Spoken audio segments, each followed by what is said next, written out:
The day she had waited for her entire life finally arrived. The day royal daughters step quietly into royal history. The wardrobe was prepared, the invitations sent, the cameras ready. But inside a private palace corridor, a decision had already been made. Princess Beatrice would wear diamonds, but not that tiara. And no explanation would be offered. Only silence, the most dangerous language in the monarchy. Before we start, your support through a like and subscribe means a lot. Thank you. For generations, royal women learned that certain moments were not birthdays, not weddings, not ceremonies. They were crossings, invisible thresholds where a woman stopped being merely family and became part of the institution itself. And the crown never announced these transitions out loud. It announced them in metal and stone. A bracelet meant affection. A brooch meant approval. But a tiara meant acceptance, permanent, public, and irreversible. Beatrice understood this long before anyone explained it. She had watched older relatives step forward, wearing pieces that seemed to change the way they were treated overnight. Conversations grew more formal, expectations heavier. Even the public gaze sharpened. Jewelry, in that world, did not decorate a role. It defined it. Which is why the preparations around her appearance carried a quiet certainty. The piece had already been selected weeks before. Staff had rehearsed placement. Tailoring had been adjusted to its exact height and weight. Nothing in royal planning is accidental. Until suddenly, something was. An hour before departure, a message moved down the corridor with unusual speed. Not loud, not panicked, simply immediate. The kind of urgency that never uses raised voices. Wardrobe attendants were instructed to substitute another tiara. Smaller, beautiful, certainly, but not the one anticipated. Not the one associated with entry into a higher orbit of royal duty. No explanation followed. None was permitted. The confusion was subtle, but unmistakable. Aides who normally spoke in confident routine sentences switched to careful half-phrases. Eye contact shortened. Instructions became precise to the point of discomfort. And most telling of all, the vault records were not amended. The original tiara was not reassigned. It simply remained where it was, locked. Just before she stepped forward, a brief private conversation occurred behind a closed door. No raised emotion leaked through the walls. No argument was heard. Yet when she emerged, something had changed. Not distress, not anger. Something quieter. A recalculation. The expression of someone who had just understood a message, delivered without words. Observers noticed it later, though they could not name it. The smile remained correct, the posture perfect, the composure unquestionable. But anticipation had been replaced by awareness. She now understood that this moment was not what she believed it would be. Outside, the public searched for confirmation of an expectation they didn't realize they held. Royal watchers studied images, comparing history to the present. Something felt absent. Not obviously, not dramatically, just enough to start questions. Commentators speculated carefully. The palace responded with practiced calm. No comment, no clarification, no acknowledgement that anything unusual had occurred. Because, officially, nothing had. Inside the vault, the tiara remained untouched that day. Not rejected, not reassigned, simply withheld, as if waiting for a different moment, or perhaps a different woman. Because the real story wasn't about a missing accessory. It was about a jewel that carried consequences no one wanted her to inherit. For generations, certain jewels never followed rank. They followed approval. And within the House of Windsor, the York line carried both privilege and shadow. Beatrice grew up believing she stood inside the circle of inheritance.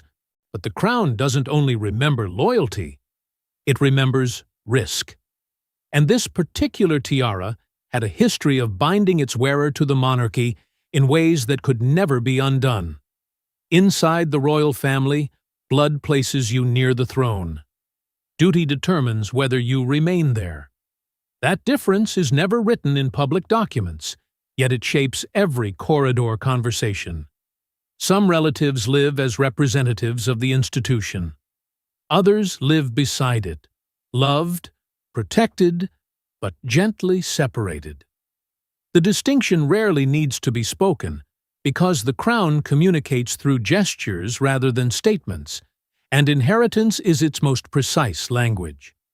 The York branch existed in that delicate space between proximity and distance, close enough to share the legacy, far enough to never fully control it. For years the balance held comfortably, supported by tradition and familiarity. But modern monarchy operates under a different pressure. Visibility now carries consequence, and consequence demands predictability. The institution cannot afford ambiguity about who stands at its center and who stands just beyond it. This is why certain heirlooms move carefully, not according to affection, not according to seniority, but according to stability. There have always been moments when a jewel simply did not appear where it once might have. No announcement followed those decisions, no criticism either. Only a quiet redirection that historians noticed much later, after roles had already changed.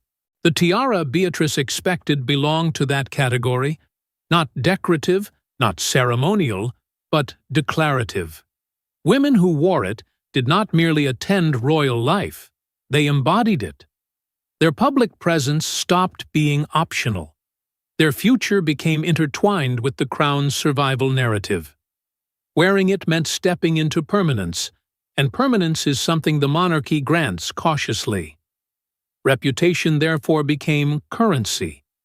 Not scandal alone, but uncertainty. The possibility that a future might diverge from institutional needs. The palace never punishes preemptively. It protects preventively. And prevention requires foresight, measured in decades rather than years. Advisors were not asking whether Beatrice deserved honor. They were asking whether the symbol aligned with the monarchy's long-term shape. So the rules, never written but always understood, began to guide decisions. Working roles would carry institutional jewels. Peripheral roles would carry personal ones. Both respectful, both dignified, but unmistakably different. In that quiet distinction lay the answer no one would ever publicly give. By the time preparations reached their final stage, the strategy was already settled.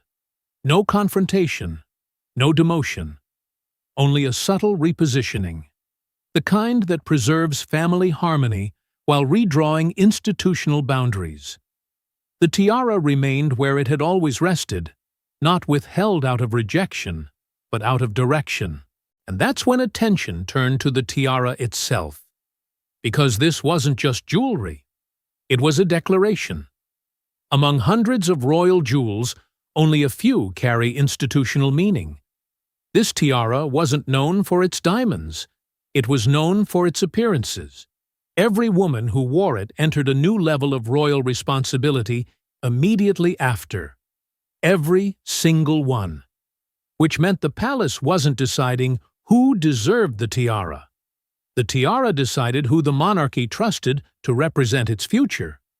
Within the vaults, not all pieces rest equally. Some are preserved as heritage, some as beauty, and some as instruments. This one belonged to the last category. Its record was not written in gem weight or craftsmanship, but in consequence. Each time it left its case, a role shifted somewhere inside the monarchy. Duties expanded. Expectations hardened. Public presence became permanent.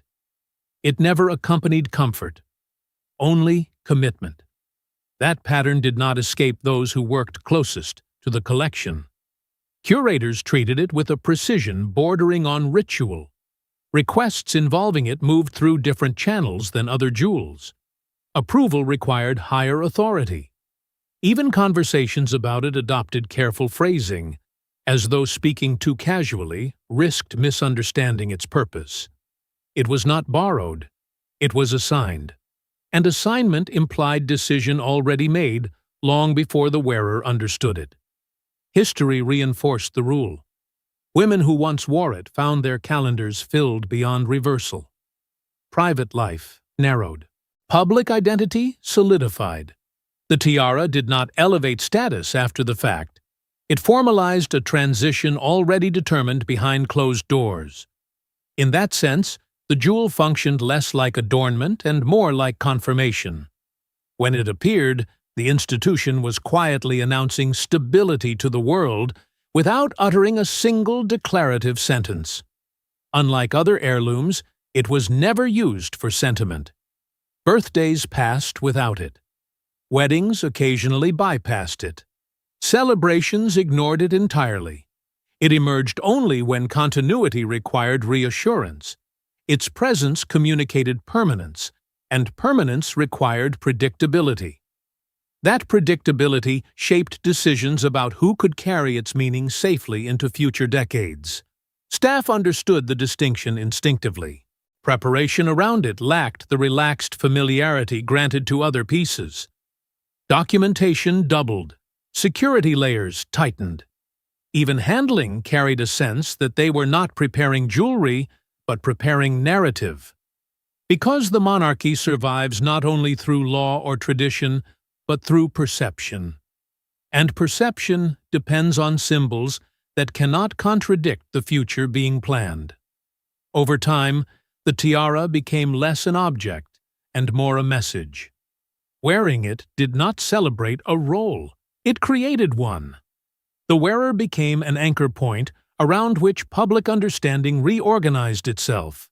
Quietly, without proclamation, she stepped into a place that could not easily be reversed without destabilizing the image the crown projected outward. So when it did not appear where expectation pointed, the absence spoke louder than any presence could have. The institution had not hesitated. It had redirected meaning. The decision did not remove honor. It withheld permanence. Because permanence must align with the monarchy's intended shape years ahead, not simply with tradition behind it. So denying it wasn't exclusion, it was prevention. And someone else had already been chosen. No announcement was made, no meeting recorded. But in a private office weeks before the event, senior royal advisors reviewed succession optics. Not titles, not crowns. Optics. Because the monarchy's survival depends on perception, and perception depends on symbols. The tiara would appear that year, just not on the woman everyone expected. The conversation did not begin with Beatrice's name. It began with the future. Charts were considered, not genealogies, but visibility, who the public recognized instinctively as the center, and who they perceived as orbiting around it. Modern monarchy survives on clarity. When the audience hesitates, the institution weakens. So the advisors asked a quiet but decisive question. Which image reinforces permanence, and which introduces uncertainty? The answer was delicate. Bloodline alone could not dictate symbolism anymore. The crown now measured reliability in decades of projected presence. The coming era required fewer figures, not more. Focus had to tighten. A central narrative had to emerge so clearly that no casual observer could misunderstand who carried the weight of continuity forward. That is why the tiara mattered. It was never a reward. It was alignment.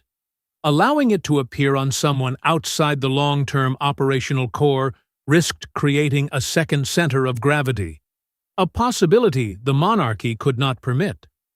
Not because of distrust, but because ambiguity breeds speculation, and speculation erodes authority. The decision, therefore, became preventative rather than reactive. Advisors discussed how quickly perception forms. One appearance can define expectation for years. A single photograph can create a hierarchy in the public mind stronger than official statements. If the tiara appeared in the wrong context, explanations would follow endlessly. But if it appeared in the right one, explanation would never be needed at all. So the plan shifted from honoring tradition to directing interpretation. The younger generation had to be positioned carefully, with unmistakable signals. Not loud declarations, never overt restructuring, only symbols placed with precision. The monarchy has always preferred evolution that feels natural rather than change that feels deliberate. Timing played its role. The upcoming event would carry wide attention but minimal controversy, the perfect environment to establish meaning quietly. Observers would notice, without realizing they were noticing. The narrative would plant itself subtly and grow over years until it felt inevitable. By the time questions formed, the answer would already feel obvious. There was also the risk of confusion. Too many visible figures claiming equal symbolic weight fractures loyalty. The institution depends on a focal point. The tiara therefore needed to reinforce a single line of continuity. Not out of exclusion, but consolidation. Not removing anyone from the family, only clarifying who represented the crown itself. The proposal traveled upward through discrete channels. No signatures dramatized it.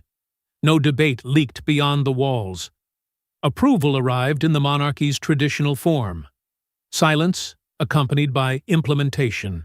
The highest level had accepted the reasoning. Protect clarity now to preserve stability later. From that moment, every preparation changed direction. Tailoring adjusted, schedules realigned, introductions rephrased. The tiara would still fulfill its purpose. The message would still be delivered. Only the recipient had altered. And once the decision was made, preparations began for a different royal woman entirely. When she entered the room, no one immediately noticed. That was intentional.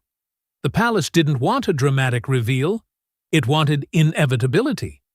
Then the cameras captured it. The tiara. Not borrowed. Not temporary. Positioned with absolute authority. And in that moment, the monarchy answered a question it never publicly asked. Who truly represents the crown's future? At first, the attention moved elsewhere, exactly as planned. Conversations followed protocol, greetings remained routine, and nothing suggested a turning point had just occurred. The crown rarely announces change in the instant it happens. It allows recognition to grow slowly, letting observers reach conclusions on their own. But the photograph did its work. Within minutes, those who study royal history paused. Not because the jewel was unfamiliar, but because its placement was unmistakable. Historians recognize the pattern immediately. The tiara did not circulate casually. It appeared only when permanence was being assigned. They had seen it before at moments that later proved decisive, always preceding a shift in public prominence. The palace had said nothing, yet an answer had been delivered with more authority than any statement could carry. The wearer did not react differently. That too mattered.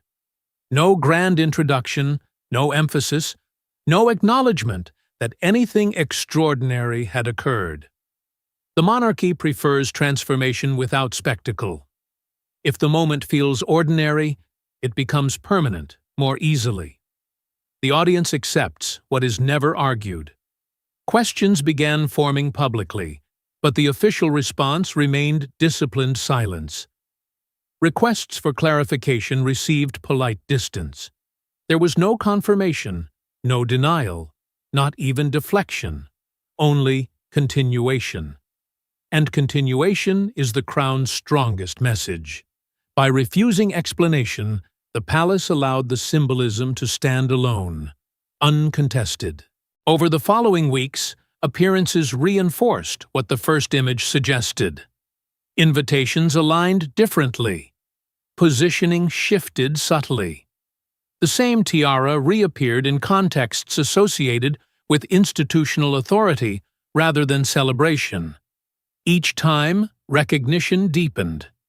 The public did not need to be told what it meant. Repetition transformed suspicion into assumption. Observers called it elevation. Commentators labeled it transition. The monarchy called it nothing at all. Yet the effect remained unmistakable. Confidence had been placed, and the placement was intended to last. The jewel had done what titles often struggle to accomplish. It had reshaped perception without inviting debate. For Beatrice, the absence spoke louder as time passed. No alternate heirloom emerged carrying equivalent meaning. Other pieces appeared, respectful and elegant. Yet none communicated the same institutional commitment. The distinction was careful, almost gentle, but impossible to ignore. Honor remained. Symbolism had moved elsewhere. The family dynamic stayed outwardly unchanged. Courtesy endured, warmth remained visible, and public unity continued uninterrupted. But within royal life, hierarchy is not declared. It is understood. The tiara's appearances confirmed an internal decision that required no confrontation to become real. And as recognition settled into acceptance, the narrative stabilized. The monarchy had not replaced anyone. It had clarified its future. The image the public now held would guide expectation for years ahead, shaping assumptions about leadership long before formal announcements ever arrived. But the real impact wasn't public reaction. It was what happened privately afterward. Royal decisions are rarely spoken aloud. They are lived. And for Beatrice, the message wasn't humiliation. It was repositioning. A silent reclassification inside the only world she had ever known. No confrontation occurred. No protest followed. Because within royal life, understanding comes long before explanation. In the weeks that followed, nothing changed publicly. And yet everything did. Invitations still arrived, but their tone shifted subtly. Appearances remained frequent, though their weight felt lighter. The difference was not visible to casual observers, only to those who understood the choreography of royal presence. Placement during ceremonies moved a fraction backward. Introductions shortened. Conversations lingered less around expectation and more around courtesy. No announcement accompanied these adjustments.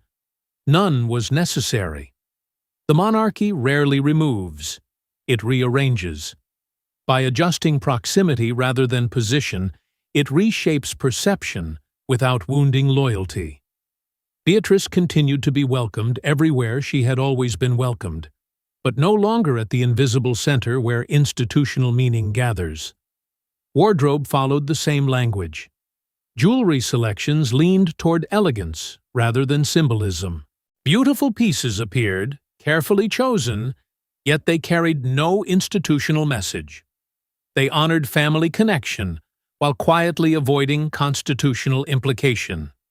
The distinction was delicate, almost compassionate, but impossible to misunderstand for those who knew the vocabulary of royal presentation. Family interaction remained warm.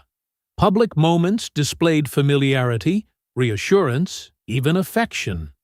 No one withdrew kindness, yet the institution itself stepped slightly away, as if drawing a boundary invisible to cameras but clear to those living within it. The Crown protects personal relationships by separating them from official meaning. In doing so, it preserves harmony while enforcing hierarchy.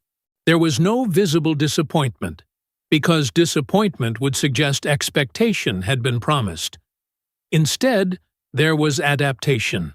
The quiet discipline learned by those raised inside tradition. Acceptance did not require agreement, only recognition. Within that world, protest changes nothing, but understanding allows dignity to remain intact. Support existed privately. Conversations carried reassurance that family remained family. But reassurance never altered structure. The monarchy distinguishes between affection and authority with unwavering consistency. One may soften the other, but never replace it. And so the adjustment settled into routine, becoming ordinary faster than outsiders could notice. Public narrative stayed carefully positive. Warmth was emphasized, unity repeated, togetherness highlighted. The palace understands that change accepted calmly becomes invisible history. The audience saw continuity, unaware that roles had been subtly redefined beneath it. The absence of tension became proof of stability. Over time, the repositioning stopped feeling temporary. It hardened into pattern.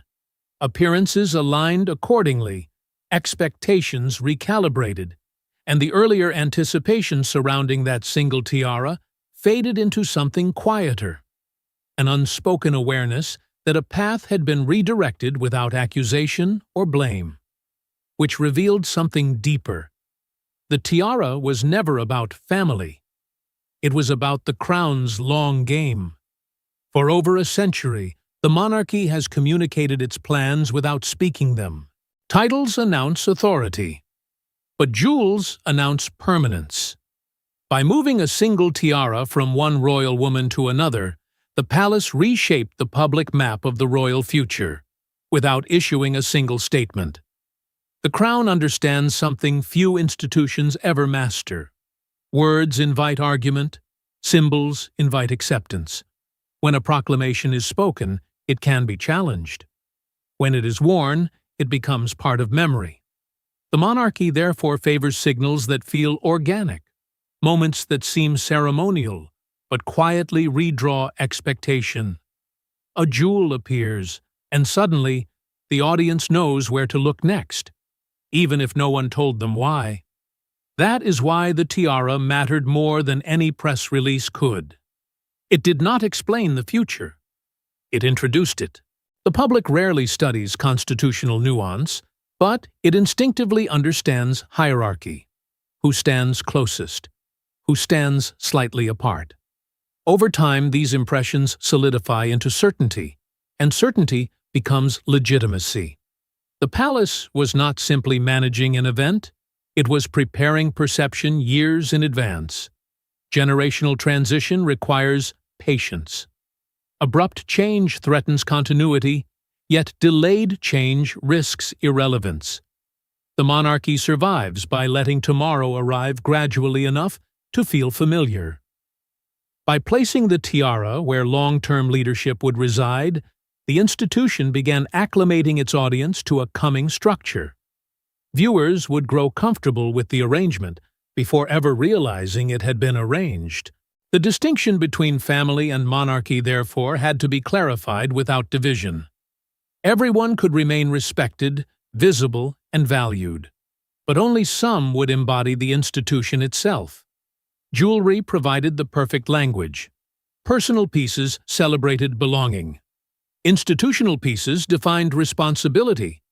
The tiara drew that boundary with elegance rather than exclusion.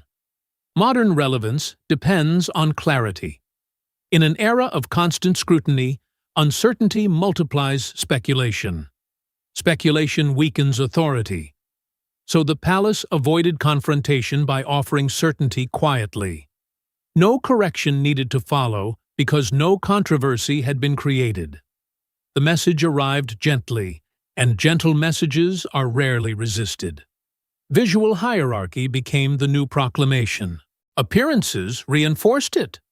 Repetition stabilized it.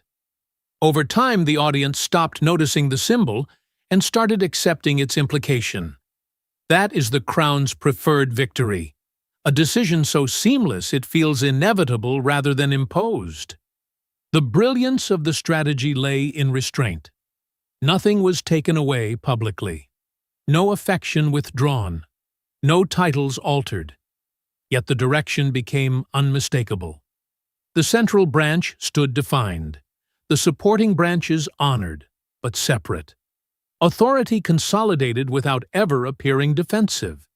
And as observers studied the shift, they realized the monarchy had not changed suddenly. It had guided understanding step by step, allowing recognition to precede announcement. The tiara had done what declarations often fail to accomplish. It aligned expectation with intention before the future formally arrived. And once the pattern became clear, historians realized this had happened before. Looking backward revealed the truth. Every major shift in royal power had first appeared in jewelry. Long before abdications, promotions, and distancing, there was always a jewel that quietly changed hands. The tiara Beatrice never wore wasn't a denied privilege. It was an early announcement of the monarchy's next chapter. Historians had seen this language before, though rarely in the moment. The crown does not like confrontation, and history shows it rarely chooses it. Instead, it prepares the public emotionally before it prepares them officially. A symbol moves first. A role changes later. By the time words arrive, acceptance has already settled in place. What appears ceremonial is often strategic, and what appears personal is often institutional. There were earlier eras when royal figures slowly faded from prominence without a declaration of removal. They still attended events. They still smiled beside family. Yet certain objects stopped accompanying them. Pieces once associated with authority appeared elsewhere. At the time, it looked like coincidence. Years later, it looked like planning. The monarchy had not reacted to change. It had guided the audience toward it gently enough that resistance never formed. The public rarely recognizes these transitions immediately. Memory catches up only after structure has solidified. A photograph feels ordinary until time reveals it was the first chapter of a new order. The crown depends on this delay. It allows loyalty to shift naturally rather than defensively. No sides form, no divisions declared, and therefore no wounds deepen. The tiara followed this exact pattern. Its movement did not remove Beatrice from royal life. It repositioned the meaning of her presence within it. She remained visible, respected, included, yet no longer central to the institutional storyline being written for decades ahead. The distinction was invisible in the moment, but unmistakable in retrospect. The monarchy had preserved harmony while redefining hierarchy. More importantly, the jewel aligned expectation toward a specific future. When audiences grow accustomed to seeing a symbol paired with a person, they begin associating permanence with that figure. Over time, the connection feels natural, even inevitable. The crown never needs to insist upon authority if the public has already internalized it. The tiara was not predicting leadership, it was preparing acceptance of it. This is how the monarchy avoids conflict. It never argues over position. It lets familiarity decide. A role becomes believable long before it becomes official, and when the official moment arrives, it feels less like change and more like confirmation of something already understood. In that light, Beatrice's absence from the tiara was not rejection. It was timing. The institution had already begun shaping the narrative it would rely on in years to come. Personal expectation could not outweigh structural continuity. Stability demanded clarity, and clarity demanded symbolism placed precisely where it would endure longest. Only later will observers connect the moment to the outcome. They will look back at a single appearance and recognize it as the opening move in a transition that seemed effortless but was carefully engineered. What felt small in the present will feel decisive in memory. Which leaves only one final question. Why was the decision made now? The monarchy never moves quickly. It moves precisely. And the refusal of a tiara was not about the past, but about preparing decades ahead. Because someday, When the next era formally begins, the public will believe it happened naturally. They won't remember the moment inside a corridor when a jewel stayed locked away. And the future quietly changed direction. Institutions that survive centuries do not gamble on emotion. They design memory.